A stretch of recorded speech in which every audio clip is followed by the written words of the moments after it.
Hello, my name is Horrorama, and today I have found 5 very intriguing stories of encounters people have had with strange paranormal entities, such as skinwalkers and poltergeists. But before I begin my narrations, I do want to ask you to please like and subscribe if you end up enjoying the video, as that really does help the channel a lot. But either way, let's get into the narrations. The first story has been posted by user Ari Poe. Hi guys, I just wanted to share this experience that happened when I was younger, and it still haunts me till this day. So, it starts with me and my sister going to my aunt's in a little ghost town in South Dakota for a vacation. I'd say I was 12, somewhere around there anyways. It was the most terrifying experience I have ever lived through. There were many instances that happened, but I'm going to talk about one specific instance that scared me the most. It was still light outside, around 2ish, and my aunt goes to get groceries with my cousins. But me and my sister stay home. It was about 30 minutes after everyone was gone. Me and my sister were out in the living room. I'm on my laptop playing a game, and all of a sudden, we could hear a door close upstairs. Both me and my sister looked at each other, kind of spooked, but we didn't really think anything of it until about 3 minutes later, when we heard the water from the sink upstairs in the restroom start running.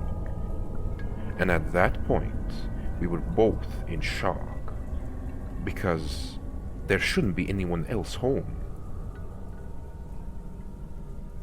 We sat around for another minute or so, just to see if it turns off or something. But all of a sudden, we hear a cup sounding like it's getting filled up and then just drops to the floor. Right after that, it just started again. A cup being filled with water and then falling to the ground. It probably happened 5 to 6 times. The whole time that this is happening, both me and my sister couldn't move.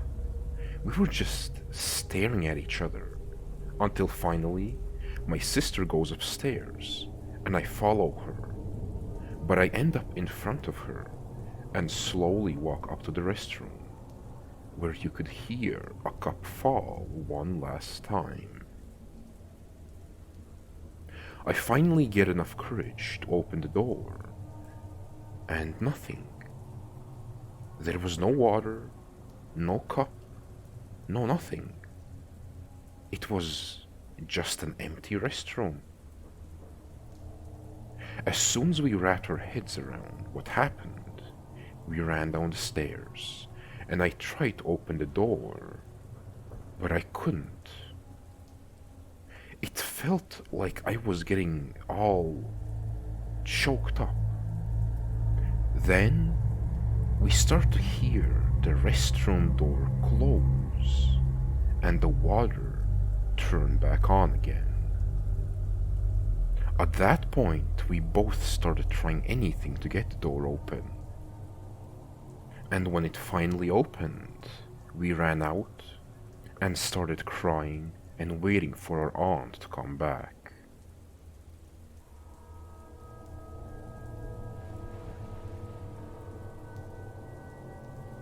The second story has been posted by user snoo_61002.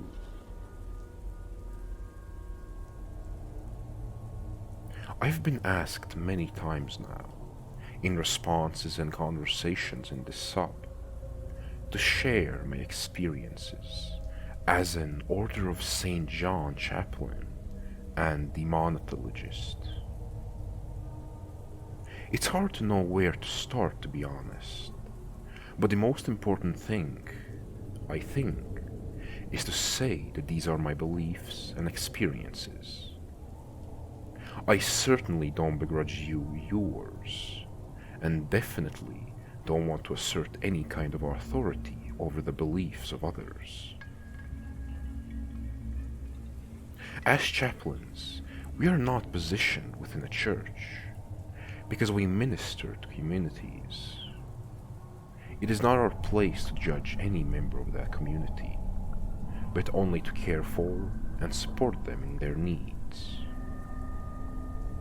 Also, rule number one of the job is to disprove, disprove, and disprove again.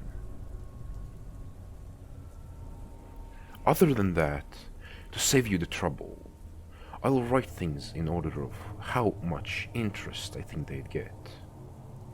Experiences, some insight into our processes, at least what I'm allowed to speak on, how I got into the field, and then the training I undertook. Experiences. General and passive paranormal experiences are part and parcel of the job. I'll touch on it more later, but I'm not afraid of things that go bump in the night. I used to be, but once you've studied and understood it, the paranormal loses its excitement and becomes more of a puzzle that needs to be solved. My passive experiences are things like every month or so, I'll have a new knocking on our doors and windows, even though we live in a secure third floor apartment. I get random prods and pokes when I'm by myself, whispering, murmuring, growling, scratching even, electrical interference, random mists, distorted shadows, and shadow figures here and there. This has all become a weekly occurrence, although when I say that it's usually just one of these things that happen, I deal with it and it goes away almost immediately. The Hitchhiker. This is probably my most fascinating one, because it's a reoccurring event. It happens every couple of months, and I haven't yet solved the puzzle. I travel a lot for my role. At the moment, I've been sent to one of our small towns to train people, run mental health programs, or help with large-scale crisis responses. This results in my driving for long hours, sometimes during the day and sometimes at night. I will see the same stocky, hitchhiking figure walking along the side of the road in a black hoodie and jeans, with hood up, thumb out. I've never stopped, and he's never turned around when I've approached. I've seen him at every point in the day: dawn, day, dusk, and night.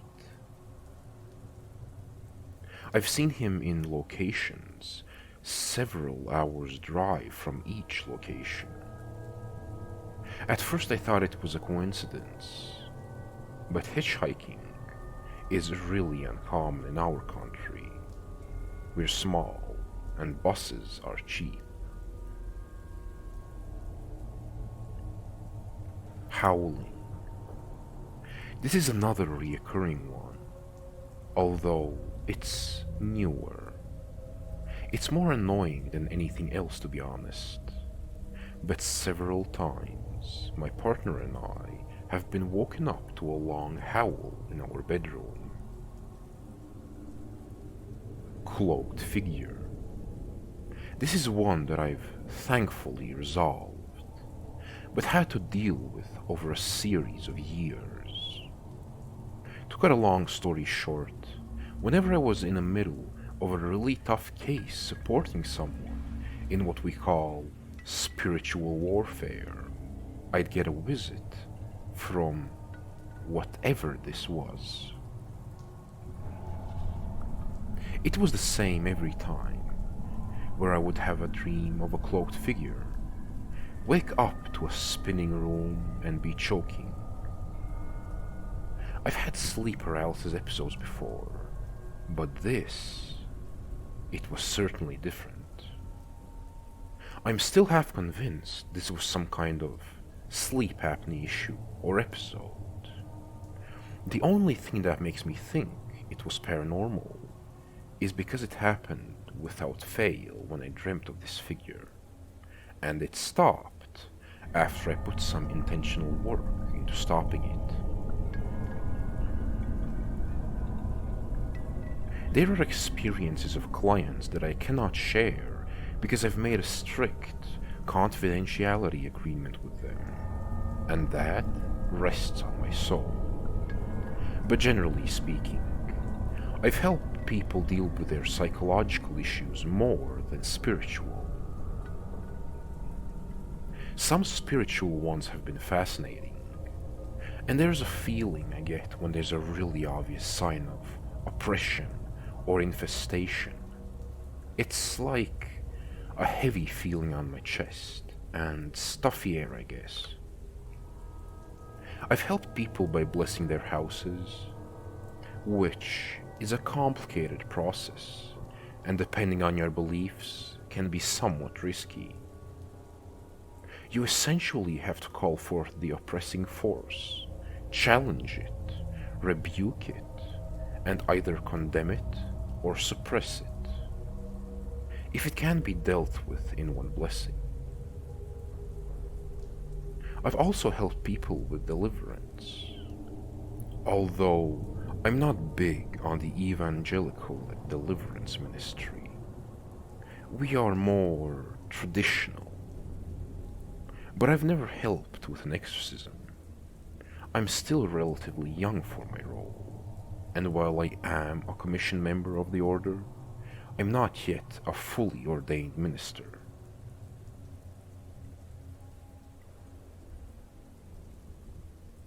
Processes. We have to be careful with what we share, and that's for a really inane reason. We often get people who either want to play a prank or desperately want something paranormal to be happening, and the information we don't share is essentially the key information we need while triggering our cases. What I can say is how we view the paranormal is unusual. Anything paranormal by our theology is demonological, angelic, or the Holy Spirit. When it comes to things that we humans get scared of, we are hardwired to be scared of the paranormal if we believe in it. It's a non-interactable, nocturnal threat, and we are not adapted to deal with such beings by our nature. It's really easy to trigger our limbic system. However, and again, just my view, I see paranormal activity as parlor tricks of a damned and jealous entity. But I have the power to send it back to where it belongs, and it knows that, so it will struggle however it can. It will try and scare me, because it is scared of me, and it should be. I'm there to do a job. It's like spiritual pest extermination, if you will. But a moving cup, whispering, growling, etc., etc., is nowhere as scary to me as, say, driving in heavy rain, or the things I dealt with as a bouncer. Humans, dogs, even cats are more dangerous than most hauntings or paranormal experiences. One exception is that possession is incredibly dangerous, but exceedingly rare. I'm not scared of these things, not because I'm tough or brave, but because they're not actually dangerous, and they need to be condemned. That being said, if we go through an intensive investigatory process, it looks like this. We are a medical order. We are the Knights Hospital. We're also an indigenously focused arm of the order, and our indignity gives us a different worldview. When we assess a person, we don't just look at their spiritual health, we look at their social, physical, and psychological health as well. The first thing we will do, fully funded, is have the person see a doctor and a psychologist for assessment. This isn't because we think they're crazy, it's because we're building a comprehensive profile for exactly what we're dealing with.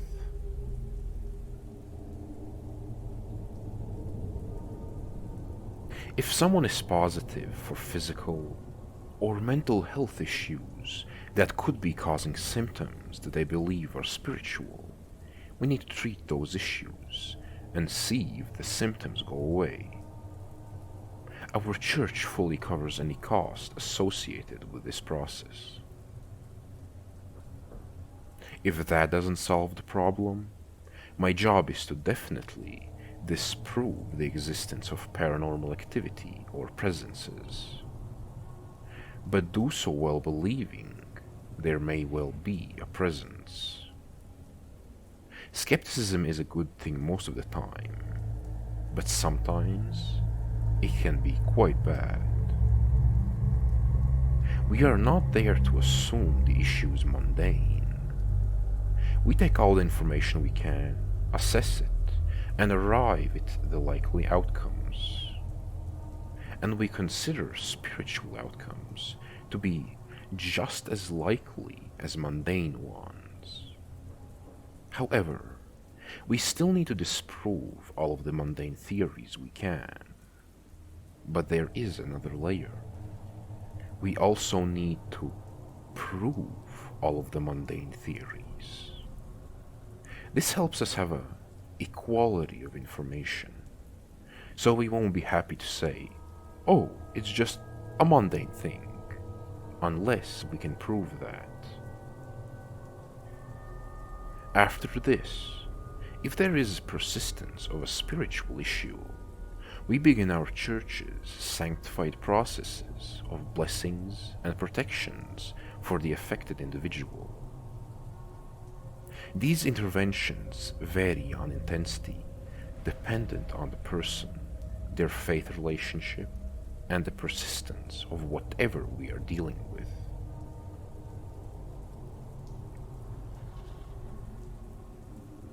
How I got into the field. I didn't take a standard pathway. The standard is that you attend a church that believes in demonological study. Get as involved as possible with whatever you can. Talk to the pastor about your desire to study and follow this pathway, and see if the church will support you. It is a long pathway, though. You can also try to become a lay chaplain for certain denominations, but honestly, the best thing you can do is wholeheartedly commit to a church, show them you're willing, and they'll support your journey.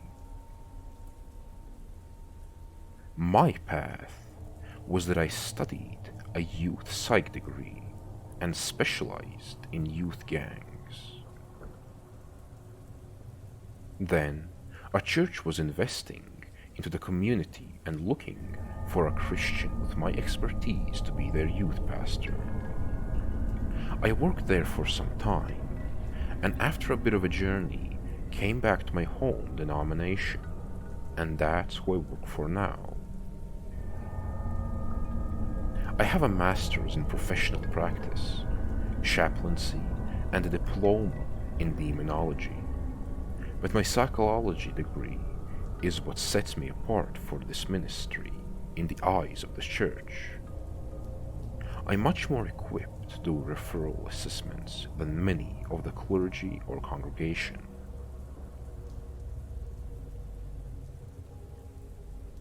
My training. My training in demonology comes from several sources. I completed the diploma at Bible College, but have also done a small amount of training under a source from Bishop James Long. I did the Paranormal Academy of the United Kingdom online course because it's non-Christian, and I trained under our Archbishop for some time to specifically respond to the needs of the community in this regard. As a chaplain, this calling fit under my purview in his eyes. When I need to escalate church involvement, I can go straight to him. He taught me our beliefs, blessings, the processes of our church, etc. He also taught me our church's stance on demonology, which is an old school type of belief.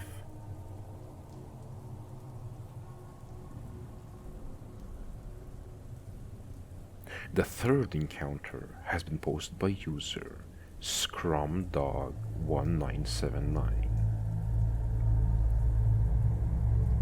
When I was a kid, 11 to 12 years old, I went to live in Lee's Summit, Missouri, with my mom and stepdad Mike after my parents had gone through a nasty divorce. We lived on a street lined with small homes and mostly rental duplexes. My older sister Becca lived with us too.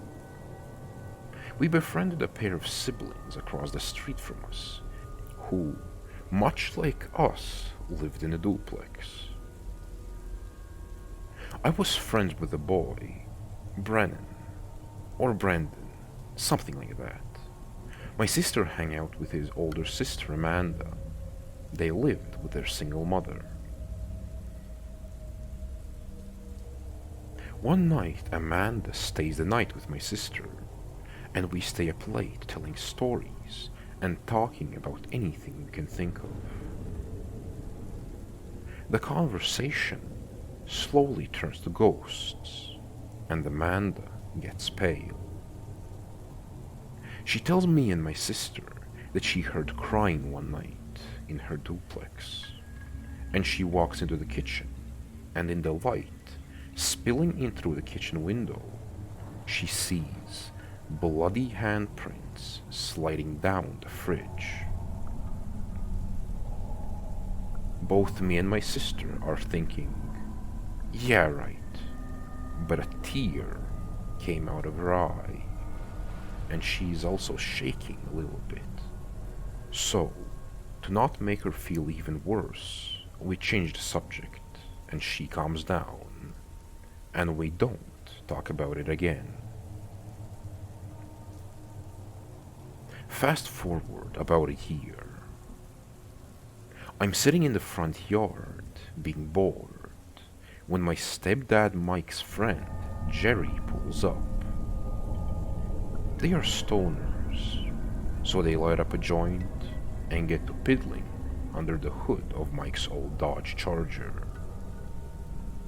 And I tell Mike, I'm going to run across the street and see what old Brandon is doing.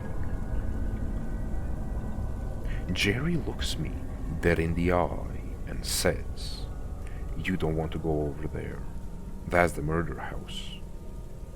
Now, this guy had pulled my leg joking around a couple of times, So I didn't believe him, and I snickered and tried to shrug him off.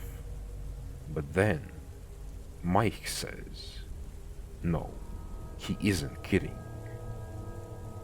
Then Jerry continues to tell me, that's where my brother killed that girl and the little boy she was babysitting. He stabbed them to death on New Year's Eve, 1975. His name, James, Jerry's older brother.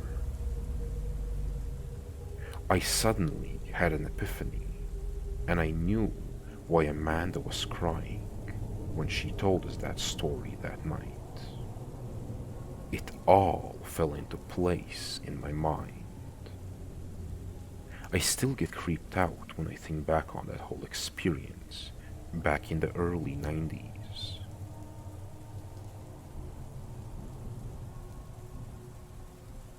The fourth encounter has been posted by user Think Preparation 4821.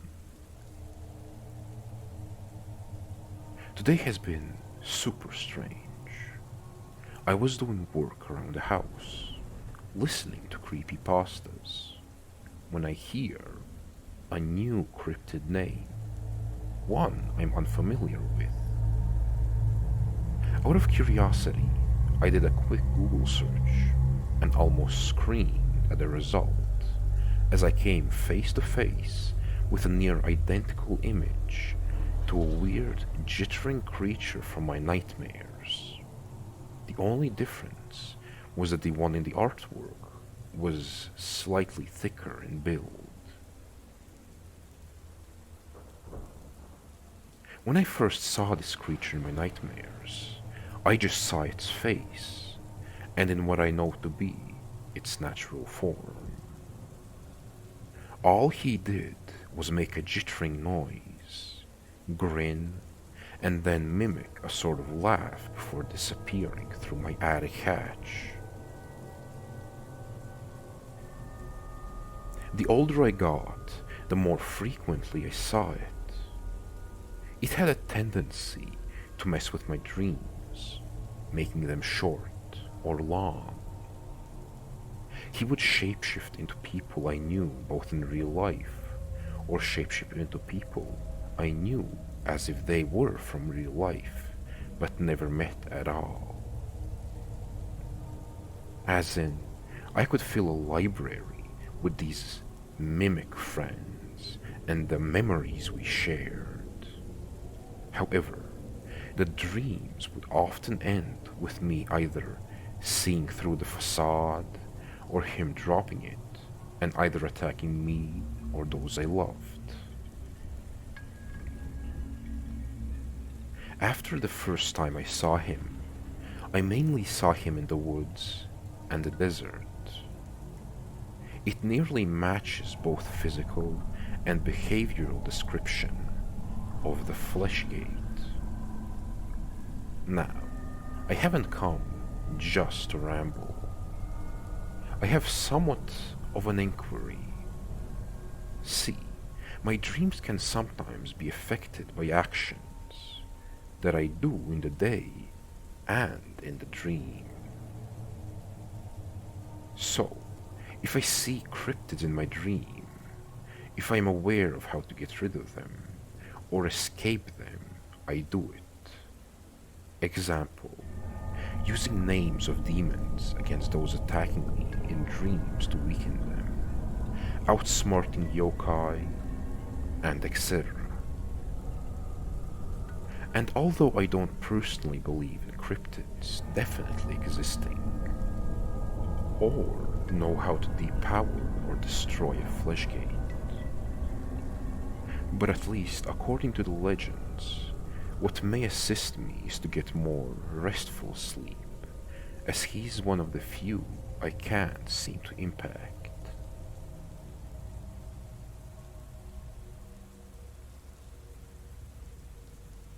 The fifth encounter has been posted by user Cypher1414. This happened to my brother and I during August of 2018. and I've been trying to find the right place to share it, because it's the only unexplained experience I've really had, and I wanted to share. I was moving across the country from the East Coast to the West Coast, and decided to bring my brother with me for the journey so I wouldn't be alone. He was pretty excited, and for one of our stops, we planned on staying near Phoenix, since he had lived there previously and wanted to see old friends. We had a late start on the day we were supposed to arrive in Arizona due to some unexpected bad weather in Oklahoma, and we didn't cross the border between Arizona and New Mexico until around 10 p.m. The majority of the day's drive had been uneventful, but when we crossed into Arizona, we began seeing road signs about an escaped convict.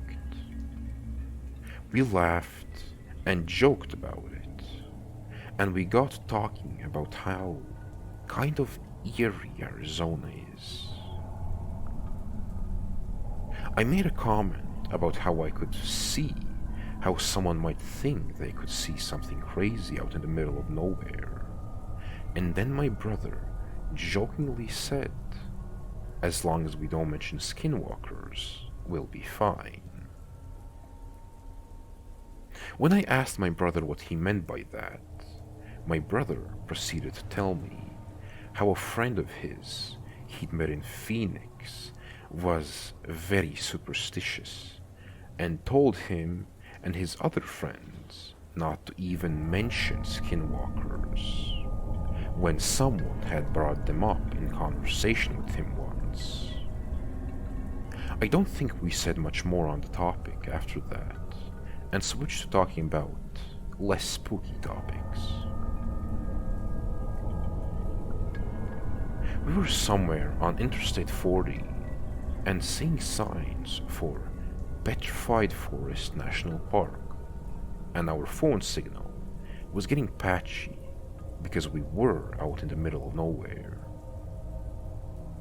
Navigation wasn't working great due to the poor signal, and Spotify was getting choppy enough that we just had to turn it off. I think I may have spotted it first. Something ran over the guardrail in front of us, and I had to hit the brakes. At first glance, I thought it was a deer, because it had a long neck and thin legs, but its body was also long and cat-like. It had what looked like a cougar tail, and it had almost a wolfish head with short ears. Its limbs were pretty long, and the way it moved was unnatural. We screamed as it slowed down enough to give us a look, and then it disappeared over the guardrail on the opposite side of the road, and disappeared into the desert. We screamed, and then started laughing hysterically as we tried to piece together what we'd just seen. We stammered for a few minutes, trying to figure out what it was, and then Spotify suddenly kicked back on. To this day, I cannot explain what we saw. Deformed cougar with mange is the best way I can describe it.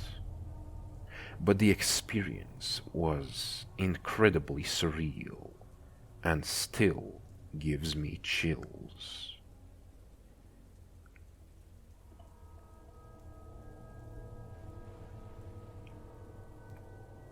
The paranormal has been encountered and discussed since the dawn of humanity.